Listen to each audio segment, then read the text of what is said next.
when you bring a client in, Right. you're leading that journey with them. Right. You don't want to fall off the tightrope either. Right. You want to keep going, but you want to make sure that you're moving in that direction that Right. is always connecting with your audience. Struggling to design the business of your dreams. Welcome to Designing the Business, the podcast where we go beyond beautiful spaces and dive into what it really takes to build them. I'm Risha Walden, interior designer, founder of Walden Interiors, and your host. Every week, I sit down with brilliant minds behind the scenes in small businesses, fellow creatives, and we talk business. We explore how my guests got started, what keeps them going, and how they build businesses that not only succeed, but inspire. Today, I had Julie Campbell. She is an off-Broadway actress who turned into the confidence whisperer. What does that mean? Well, she teaches her clients how to speak and present using stories. Really interesting. And she has a methodology for getting the best and being able to connect with the audience. So I know you're going to enjoy this. It's a very interesting way of speaking. And funnily enough, it actually aligns with how I work with my clients. Jump in with me and Julie Campbell. Julie, why did you start your business? So I'm going to give you a quick story on how that happened. It's not just one thing. It was a few things that converged. And the first thing was that I was actually in an off-Broadway play. That was really the catalyst for what pulled me into this ultimately. But the show that I was in one of those really cool off-Broadway theaters, one of the smaller places that kind of, when you walk in, you feel like you're in the living room of the show that you're watching. So what that meant for me as an actor is there's no lights to hide behind, nothing to scooch away from. And the audience is like arm's length from where you're sitting from the stage. And my role was to come on stage, make a few adjustments, walk to the edge of the stage, look out as if I was looking out over the audience's heads, and then break down fully into tears. And I had to do that more or less 8 times a week. That'll put you in a good mood. Well, the whole show, I mean, look, it was a family drama. So to be fair, Okay. you know, it was, the thing was, it happened there was, so I live in the suburbs and I had folks coming to the show that weren't from the theater. Doctor, a lawyer, I had an author, you know, friends that I like, whose kids I like carpooled with to go to things. So they had never actually seen me do this. So the comments I kept getting when they would come backstage and talk to me after the show was, how did you do that? And how do you do that every show? And it just didn't really occur to me because I wasn't making a dramatic choice. I mean, I wasn't trying to like do it for no reason. It was because that was what was required of the script. And they kept asking me, but is this like, how does that happen for you? And my answers were, well, you have to have a really good story. You have to be able to invest yourself fully and completely and be willing to be present and be courageous and be there in the room and bring the audience into your life, into your environment and all of that. And each one of them in different ways said to me, oh my God, you're so lucky that you get to do this in your work. I wish that I could feel that way at work. I could cry every day at work. Really? Okay, I can tell you how you can do that. Well, I'll tell you, it's definitely going to be a cathartic thing. But in any case, so they wanted to know, you know, kind of, how do you do that? And I need my team. I need to get my team feeling like this is how invested we need to be in what we do and how we do it. And then it started I started to get a little hint that, maybe I have a business in here. But what also happened was the life stuff, which was we have 3 kids, adults now, but they were in middle-ish high school, that tricky age where they really need you at home. They need somebody at home. They need a place to fall. And my husband was also traveling more. And he was coming home at night. We'd sit around the dinner table, and almost every night, because he's in business development, he was trying to hire a team. And he was telling stories of these new people that were coming on. And he would sit down, he would tell the kids, don't ever do this when you're interviewing. Don't ever do this when you're in a new job.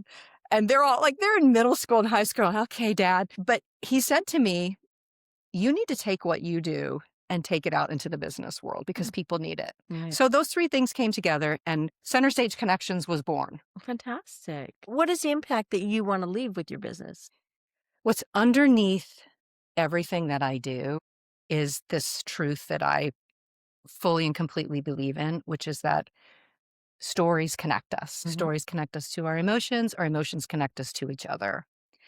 And the really cool thing that's been happening for a while, is there's a lot of neuroscience behind what actually happens in our brains when we share our stories. And I'll give you another little nugget here. Okay. There's a professor who's down at Princeton University who is a neuroscientist. His name is Yuri Hassan. Hopefully I'm pronouncing his name correctly. He has dedicated decades of his life to understanding the neurological basis of human connection through storytelling. Wow. And he set up a functional MRI in his lab. He set up like a little mini theater in his lab where he showed what was happening inside audience members' brains when they were listening to a story told aloud. And here's what happened. When they first came into the presentation and the presenter started speaking and doing their thing, audience members' brain activity was all over the place. But when the presenter started telling a story, the audience members' brain activity aligned, but even cooler than that was it aligned with the storyteller's brain. Wow. Interesting. So that has huge implications for how stories connect us. I'm a little bit of a neuroscience geek, full disclosure. So I love when that neuroscience actually supports all of those things that I've been doing for years. That moment that I was just talking about, where you're in the theater and you feel that like everyone kind of comes together in the same room and you're feeling the same time and space. It's real. It's present. It just is. It's magical. Right. Well, they're telling a story, right? In the theater, they're telling a story. So you're actually in the story. So yeah, it is. You get pulled in. Yeah. So now you're working with high level executives and professionals that are wanting to present and be impactful. Yeah. Right. Yeah. And so this idea of stories connecting us is the way that you have how you make your clients successful, right? Yeah. Not like, I'm sure there's like techniques like stand straight, look at the audience, that kind of thing. But ultimately, like all those, what really matters is having this story. And I suppose the story has to be real. Oh, yeah. Well, you have to. Right? That's where it all starts from. Okay. So yeah. So these with professionals, experts, business leaders, leaders of teams, and all of that. That when you're at a moment where you know that speaking about what you do and how you do it is going to help you take the next leap in your business, or you need your team to come together around your message. And I'm also a guest speaker at larger events where I talk about how to speak more concisely and in your authentic, clear voice. Right. So what some people think is that, oh, this acting thing is too performative, is too presentational. How do I do all that? Like keep my shoulders back, support my breath and all of that. Yes, all of that is part of it. And I do take people through that if they need to go through that. But it all has to start with you stepping into that moment, feeling clear and authentic and also concise. When we're in the business world and we're talking about what we do, and this as a business owner, you will prepare for those meetings. You know who your audience is. That's where it always starts, is with your audience, who you're talking to. Absolutely. And so you take the time to know your audience, to prepare in a way so that you feel ready for that. And you come in with probably 3 to 5 questions or 3 to 5 things you want to know about your client. Right. Yeah. Before you even come into that meeting. And in the same way, when you're preparing for a presentation or a keynote address or whatever it is, you want to have that one objective that I call it my tightrope story walk strategy, that is at the end of that tightrope. That's where you're going to take your story. That's where you're going to lead your client. Okay. But it also connects to what they most need from you. I like that tightrope story strategy. Yes. Story walk strategy. Story walk strategy. So you're walking them down this tightrope and keeping them like tightrope because you don't want them to fall off. You want them to continue to follow you to the end, the platform, the vision, whatever it is that you are hoping to present to them, right? Yes, I love how you said that. And that's a rule of improv. Yes, and we, as the people who are leading that room, so when you bring a client in, Right. you're leading that journey with them. You don't want to fall off the tightrope either. Right. You want to keep going, but you want to make sure that you're moving in that direction that Right. is always connecting with your audience. And Yep. I know you do that because I know you have a fabulous business. I like what I do, but it's funny because I was just thinking about this and this analogy, how you bring your clients in and how you get them to use a story to present and impact their audience, Mhm. right? And I think about my clients and what I do for my clients, which is really create this story and bring them along so that they could see the vision at the end. Like I'm creating this story, and I've always designed like that, where I'm creating a story for them. Like there has to be more than just, okay, I want pretty stuff here and I want this to work well. But it's like, okay, this is all about your life story, and this space has to include that, right? In order for Absolutely. it to be authentic and for it to be real and for them to connect to it and want to be in this space. Yes. Cool, And cool. each of your clients is unique, Correct. Each one is unique. right? So you have to know what they want. Yeah. What do they? That's what I always ask people before we even start creating a narrative, a story, a speech, whatever it is. What does your audience most need from this moment? Right. So when you're helping people present, is it usually for something in particular, or is it teaching them like how to use this throughout? Like, Yeah. not something in particular, but just to speak better, like how, or is it a combination of both? So it's really in both of those ways are true. Okay. I'll give you a quick example of each one of those. So recently I had a client who is a senior director at a Fortune 50 Okay. company. And she actually found me on social media, very successful at what she does, leads a fabulous team. And the message I got from her on social media was, I have an opportunity to lead an all hands for my company, multinational company. Okay. It was going to be in their big theater Mm-hmm. in their corporate office, Yeah. as well as, so there's like probably about 300 seat theater, as well as there were people who were zooming in all over the world. Okay. And we're talking pretty heavy hitters that were going to Right. be in that room. And the message she sent to me was, and she didn't know me. Right. She'd sort of, heard about whatever, said, oh, I'm going to reach out to this person. And she said, I am ready to throw up just thinking about it. Okay, not a good start. And she said, I'm really good in a boardroom. Right. I'm really good with, around a table with my team, but this is scaring me to death. Sure. And I can't say no. Right. Can you help me? Okay. And I said, all right, let's do it. So we worked together over 2 months. We got the story very clear. She was very open and honest with me, and we kind of worked through her internal challenges that were that were happening there. And I always tell people that what I do is not therapy, but it is therapeutic. I bet. And here's the thing.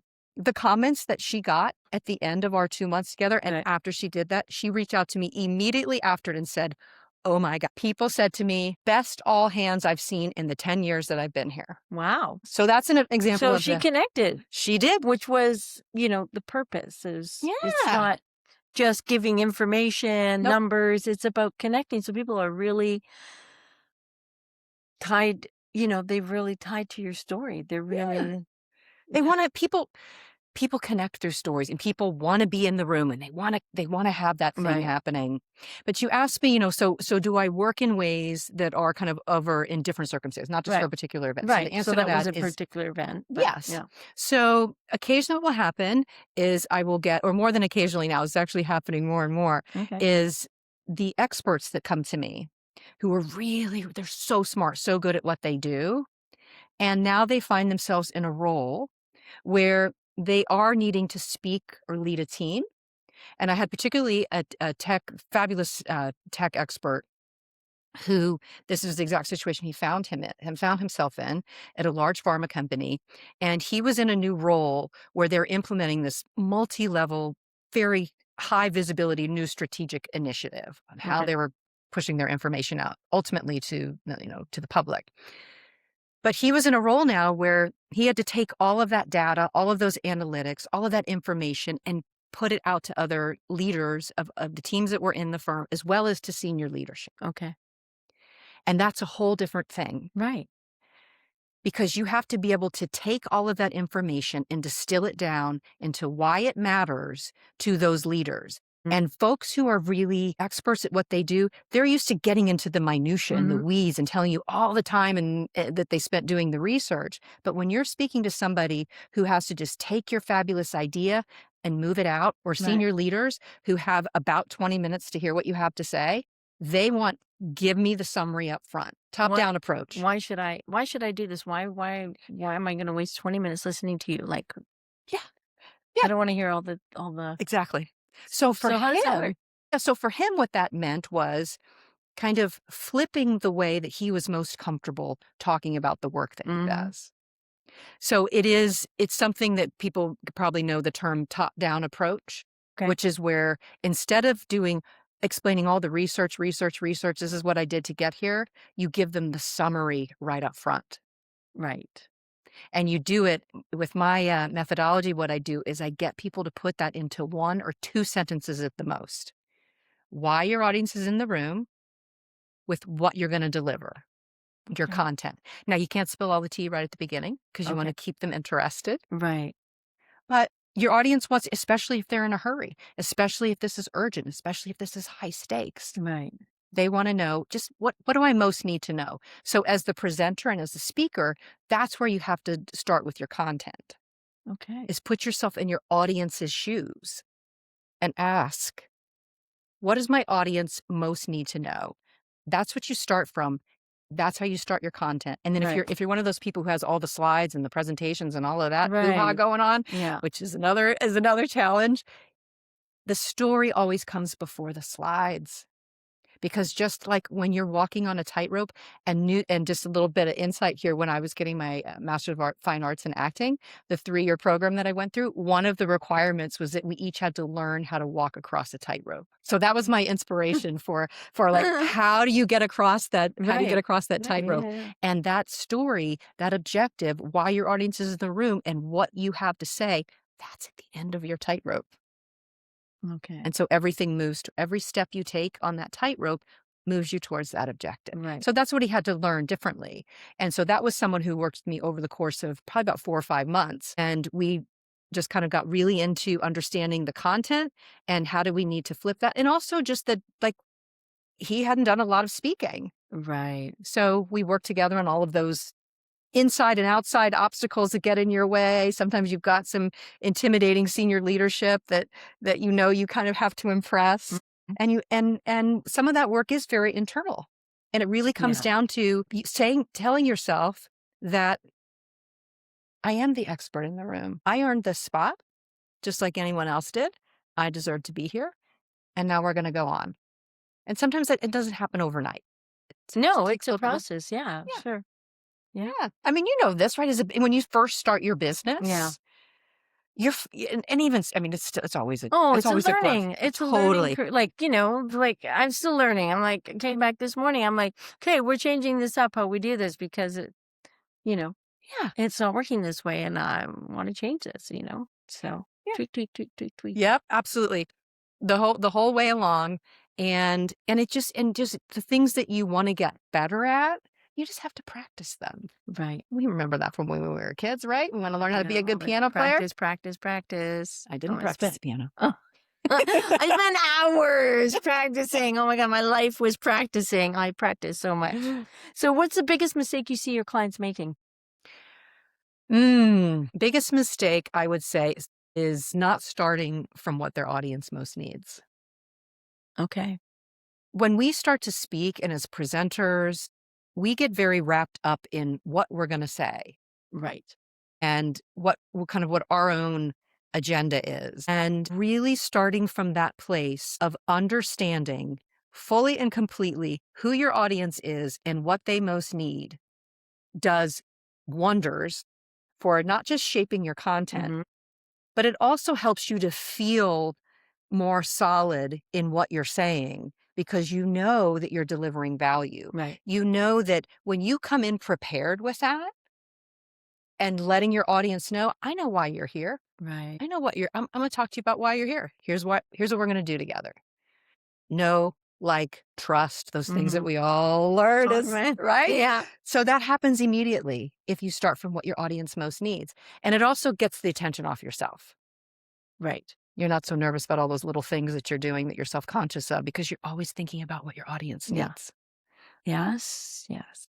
Agreed. So what's the biggest misconception people have about your business? Are there a lot of people like you helping? Is it a big business? He's very niche, right? To help people present and speak. I mean, there's Toastmasters and those are practice opportunities. Sure. There's a lot of people who do what I do, for sure. Right. My approach combines a few different things. It combines, first and foremost, all of the skills and strategies and techniques that I've learned from decades on the stage, on film, and commercials, voiceover work, as a storyteller. And I've curated all of those ways of thinking, those ways of being into a specific methodology. I call it the Talk and Be You method. Talk and be you? Talk and be you. It's all pretty simple, right? So simple. Maybe that's a big misconception. It is not simple. But, it is and it isn't, right? Actually, I'm going to change my answer to that question where you said, what's the biggest misconception? Right. And that once you've got one, it isn't as simple. Like, you look at, there is a practice behind it and it can be learned. So what I was initially going to answer that question, which is that the skeptics and sometimes skeptics are sent to me. Sometimes someone comes to me whose maybe boss has sent them to them and said, oh, I need you to be more confident in this leadership role, or maybe they've been passed over for something because they've been told you're not conveying enough confidence, which is a terrible thing to say to someone, by the way. And how to break someone's confidence. Yeah, exactly. Don't seem at all. Yeah, exactly. So then I'm getting a little excited, too much jazz hands here. So they come to me and I even had one client actually say to me, so here's the thing, I just want you to know that whole acting, performing, presentational thing is not for me. I'm not the loudest voice in the room. Right. And I would make a terrible liar. And my answer to that is, that's not what acting is about. So you don't have to worry about that, because acting is about speaking with intention and listening to understand. Acting is about investing yourself fully and completely in the story that you're telling, moment by moment. So you're actually telling the truth. You're finding the truth. Yes. Because you're invested in this story. And that is true right then. Yes, exactly. In the moment. Yeah. And anyone who is able to come into a room or come in front of a camera and be fully present and authentic and engaged, the audience is more engaged. They want to learn more about you and what you have to say. And they're going to come along on the journey. And you're going to come along on that journey together, because when you connect, that's how you're remembered. That's what sparks a conversation, builds a relationship, and grows your business. So if you want to become more connected, if you want to make a deeper connection with colleagues or clients, become a better storyteller. That's great. So what advice would you give a professional just starting out in your business? So someone starting out as a new business owner, kind of in any way? Well, in your field, as a professional in your field, what advice would you give? Yeah. So what I would say is really dive in deeply into what you know. There was a time when I knew I was starting my business, but I was shying away a little bit too much from the actual acting part of things. Okay. I wanted to be taken seriously as a business owner and as a practitioner and as someone who had a methodology and could actually teach this stuff. And I was letting this kind of internal negative voice in my head say to me, don't be too dramatic, don't be too this, don't bring too much of that stagey stuff, right? And that's not even me. Like, it's really you're not drama. No. Well, I can do the drama if I have to, right? I mean, but I was shying away a bit from that. And any what I learned very quickly was the people who were my biggest champions when I was starting my business and who said, you definitely have something.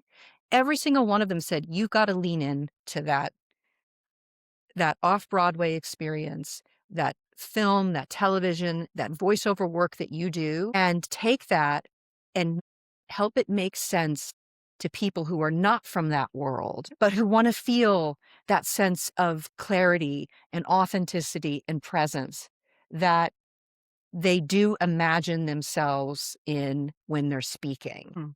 So that's really what I would encourage people to do is whatever that is for you, Right. lean into your expertise and don't shy away from what you bring to the table. Because with some of us, we don't want to brag about ourselves. We don't want to be too much talking about ourselves sort of thing. Right. I mean, be humble. Yes.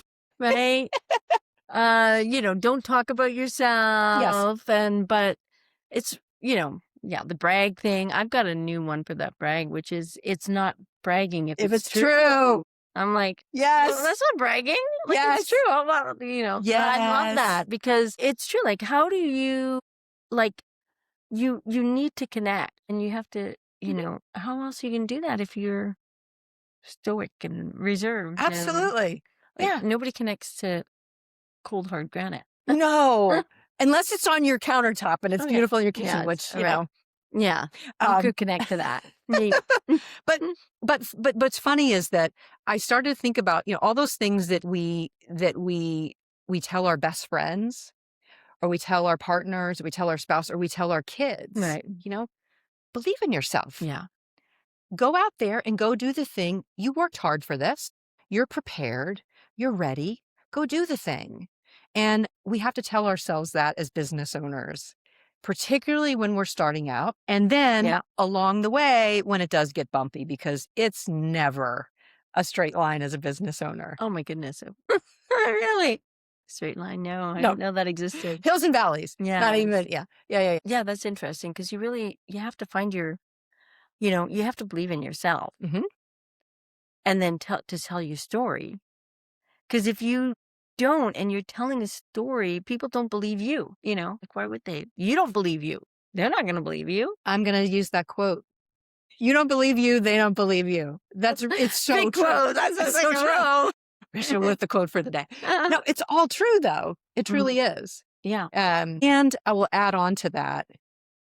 When you have those moments where you're not finding that self-belief from the champion or two that you have around you, those people who know you well, who know what you can do, who get you, and who are rooting for you, not in any sort of false way, but the people who are really like, no, you got this. Right. No, you definitely need that, because you're going to find yourself like, am I doing this right? Yeah. Is this the right thing to do? Is it like, is it going to actually help somebody? Like, what is that syndrome?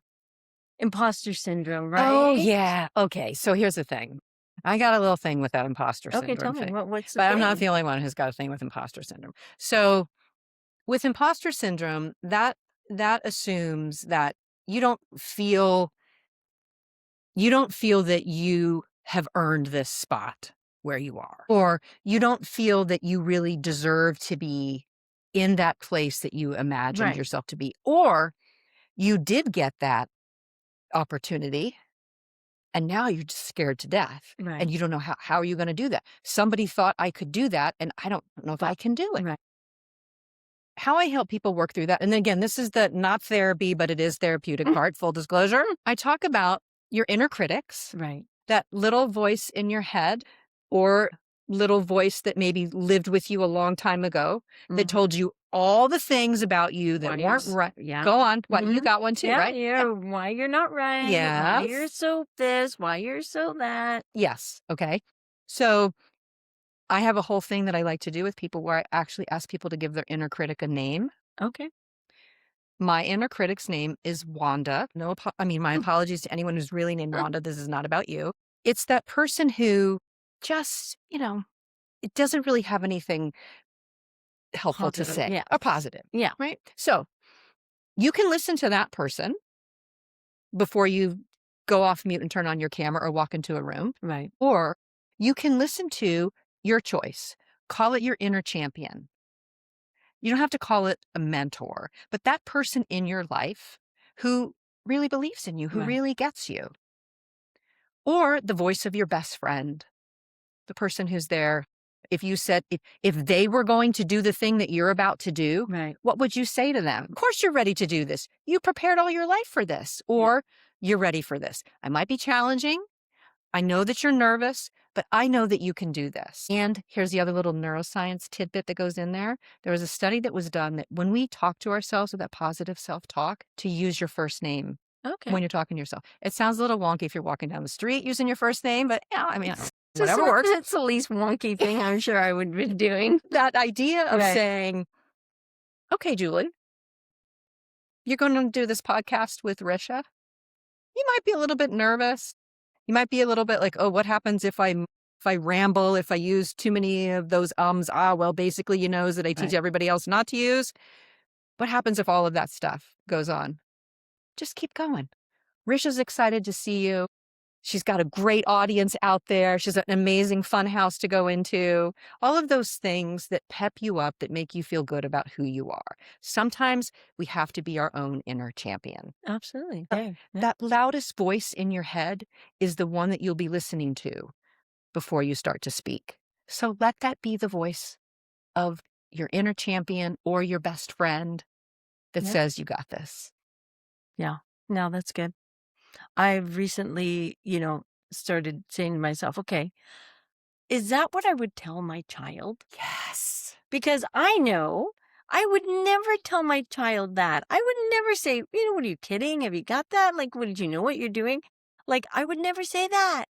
So why am I saying it to myself? Like, Yeah. that is not how we would support my kids. Mm-hmm. So you better change that talk, Risha. Yeah, exactly. Like, that's not helpful. How's that servicing me? It's not. Yeah. It's absolutely not. And it's so true. That's a good check. I do that with myself too. My kids are all adults now. Yeah. But I still wouldn't speak of it like as adults. No, kids. no. It's women. No. And the best thing is that Yeah. now that they're adults, they're the ones who are saying that to me. Oh, Mom, you got that thing coming up tomorrow? Right. Yeah. Oh, Yeah. you're going to be great. Yeah. You're going to be great. Are you nervous? Yeah, I'm a little nervous. It's okay, Mom. You're going to be fine. You're going to Yeah. be great. Which is a beautiful thing. Right. Exactly. Because that's what you did to them. Yes, For years and hopefully. years and years and years and years. Like, why wouldn't you do that? Right? Yeah. Because you're busy doing it to yourself. Like, But, okay. so No more what, of that. Yeah. What keeps you inspired to continue? Oh, what keeps me inspired to continue is that no person I work with, no company I go into and speak for, speak as a guest speaker Yeah. for, no university that invites me to come and talk to their students, no expert, no leader, none of that. No, none of those environments are the same. Each one is unique, and that's what ultimately drew me to the theater. Was no role is the same. No group of people that you work with you don't usually work with the same group of people. Right. More than once. If you do, if you're lucky, the story's never the same. So each of, whether it's an individual, whether it's a corporation, whether it's a university, each of those audiences and what they need is different. I love that. Yeah, I love that. Yeah. It's the same for me Yeah. and my client. I Yeah. mean, I'm like finding so many similarities, right? We do very different things, yet we do very similar things Yeah. because every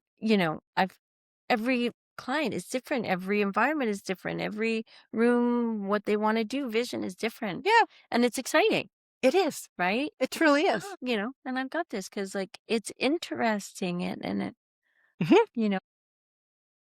We have that little connection there with our work, because it's, as you were saying, I was like, oh yeah, because you come into these with your clients and into those moments where nobody wants their place to look exactly like, I mean, they're sure like someone else's. There are, but I'm like, why? You guys, everybody is so unique and so different. And like in your case, they all have their own story, which is what connects you to that person, right? Yeah. If they're telling the same story that, X and Y and Z, and it could actually be the same story, but it's not the same story because it's told from their voice, Mhm. right? like talking about the theater, there's like supposedly 100, I've heard this, only 101 plots, right? Something like this. This is like the same story, the same story, like the right? formulas Yeah. and all that. Yeah, There's like lots of 101, you know? there's Like, lots of there's probably a limited number of right. formulas. There's this formula. But why is it that you know, the good ones, the way they tell the story, the way they make it come alive endures, right? Yeah. Yeah. It's why you have revivals of musicals. Right. Why stuff? There's certain, and there's other things that you just, you know, you never see the light of day again because it's the way they've told the story. Yes. And it's why I'll go a little deep here into the theater world, but it's why I love Shakespeare so much. I was thinking, it's like at the top of my head was Shakespeare. Yeah. Like, I've been in 3 different versions of Hamlet. I actually played the lead in the Scottish play that you're not supposed to say. It starts with the letter M, but it's very bad luck in the theater to actually say the name of the play out loud. So I actually played the lead in that Scottish Shakespeare play. Oh, okay. In an all-female production. Wow. Which was super cool. Yeah, really. So to your point, but you have to stick this. That's the script is there. Right. The story is amazing. And there are so many ways to tell that story. Right. And that's how stories endure, but that's also how stories connect us. Yeah. Yeah, I love it. So is there anything that you are working on about yourself that you're working on changing? Yes, always. Or growing, changing every day. Yeah. Yes, and that is to stop being so hard on myself to get the minutia right. Oh, the perfect thing. Yeah, that I do. And I think it's natural to do that as a business owner because your business is you wanna get it right. Right. But the little things and you wanna get it right. And striving to get each of those little parts of it perfect is not what you need, and it's not what anyone else needs. Right. There are certain structures that you have and certain things that are your bottom line and the tenets and the principles that you stand on as a business owner. That's not what I'm talking about. I'm talking about those little of what I'll give you a specific example. I was actually doing a speaking engagement just yesterday at a corporation in New York City, and I was about 10 minutes into it, and I realized that I'd forgotten to say an important thing that I wanted to make that was important for that audience. Right. And I just went back and said, I got to stop here for a second. I forgot to tell you this one thing, and it is important as we move forward. Right. There was a time in my life where I probably would have gone in a downward spiral mentally while I was standing there in the room, still talking, blah, blah, blah, blah, blah. And I'm thinking, oh my God, I've completely messed up this opportunity. It's Wanda. Yeah. Wanda, who invited you here? So now when that happens, I just put it out there and say, you know what? I forgot to say this. Here it is. And then you move forward. Right. And here's the thing. Nobody cares. Nobody cares. They're like, Nobody cares. I'm so glad you told me. And the other part of this too, because this happens with people that I work with too, they say that what if I forget something? My answer is nobody else is going to know you forgot it. You are the architect of your story. Right. Architect. I just combined what the two of us do. Okay. There you are. Little mind blown moment for me anyway. I don't know if that happened for you. Okay. So it's your story. Yeah. If you happen to forget one little thing in there, you're the only one who knows. Yeah. If you do need to say it, then go back and say it. If you don't, let it go and move on. Yeah. Agreed. Yeah. That's good. So do you think anything needs to be improved in your industry? Oh, my industry of speaking business and kind of all of that. That's a good question. I'm gonna have to think about that for just a second here. And what I'm gonna say is that there are a lot of people out there doing this, and everyone has an amazing story to tell. And I would hope that what's happening is there's more room now for speakers, for presenters to come back into live spaces. Oh, live spaces, yes. That we went through that terrible period with COVID and where none of us I'm ignoring it. Sorry. No, I'm kidding. But not really. I'm like, my God. Yeah. It's always, it's always, that COVID, Yeah. it's like, but live. There's something about live, right? There is a very magical thing that happens when you're in the same room. You asked me, did I want to do this remotely or did I want to come to your house? And there was Right. no question. I'm like, Yeah. oh, no, I'm coming. We're going to do this like in the same room. Yeah, I love because doing it in the same room. and we have to, the remote stuff, the virtual stuff, it needs to be there. Useful. Yes. Okay. Well, I give it that. And not everybody can get around. Right. Right. Exactly. That magic that happens when you're in the same space with someone, that connection, it just is in the same physical space, in the same room as when it happens. Mm-hmm. So that's what I'm hoping starts to come back, and that there's more of an investment and more of an interest and more of a sense of the value that comes from having a physical person in a room, having a conversation and bringing teams back together in the same physical space as much as we can, recognizing that sometimes people are global, all that stuff, Right. but finding a balance with that where you can take that energy, you can take that fuel of being in the room and let it carry you into your day, into the next week, into the work that you do. Because I can tell you that like this conversation has me so energized because I'm sitting here talking to you. Right. Yeah, it's true. I mean, how many times have I gone into a room or being presented in live and like I'm just sitting and watching it. I come out and I'm like, wow, that energy there. And for some reason, like the TV, like sometimes I get it, but it's total different visceral experience, right? Yeah. I love the live. When you're in a live room with other people, you don't have to be engaged.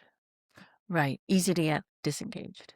But you can choose to invest yourself more fully. A live experience really kind of puts people in that place where they can choose, do I want to invest myself more in this moment or not? Now, as speakers, of course, we have to be fully engaged all the time. You have to be, absolutely. But when we're in a place like that where we do have a live audience there, we just have a conversation with one other person. We know the energy that happens when both people are investing fully and completely in that moment. Mhm. That's the best. That's where the magic happens. That's where these cool like head explosion, moments happen, like we were having here. Yeah, I like the live. Thank you for saying that. Oh. Appreciate it. As all you people out there listening to us virtually, but there is something about this energy, about being together and sharing our ideas as business owners that is, like finding the similarities, yet we're in completely different industries. Yeah. And our experiences are, and I found that to be true with so many, every single business owner that I have interviewed on my podcast, there is this similarity. Like it's not, for anybody out there who's feeling like, oh, it's just, I'm doing it alone and there's nobody, it's not true. It's not true because there are so many similarities and I've done a lot of different industries. So, and again, here we are. Yeah, here we are. In the same place. It's fabulous. So I'm going to leave with the last question. And what would you tell your 20-year-old self? Like 5 years ago when you were 20. Oh, well, that's easy. I can think back just 5 years to when I was 20. I would tell my 20-year-old self, believe in all of the ways you've imagined yourself that you can be. You might not be able to do and become those things immediately. It might happen and unfold in the way that you weren't expecting or not the way that you planned, but believe that you can get there and bring people around you who believe in you too, because you don't have to do any of this stuff alone. Yeah, I love it. Yeah. Well, if people want to get a hold of you, where's the best place? I am known as the Confidence Whisperer out there on social media, on Instagram, Fantastic. on LinkedIn, on YouTube. Find me on Facebook too. And I also have a website, centerstageconnections.com. You can find me. And if you do reach out, put a little nugget in there that you heard me with Risha on this fabulous podcast. And I like to extend a little extra few goodies to people who let me know that. Fantastic. So please reach out to Julie. We're going to put all her details below. But if you have enjoyed this podcast and the conversations, check out our next video right here. And like, subscribe, comment, because we love to hear from you. And I love doing these interviews. So thanks, I do Julie. too. Thanks, Yeah. Risha. This is great. Very fun.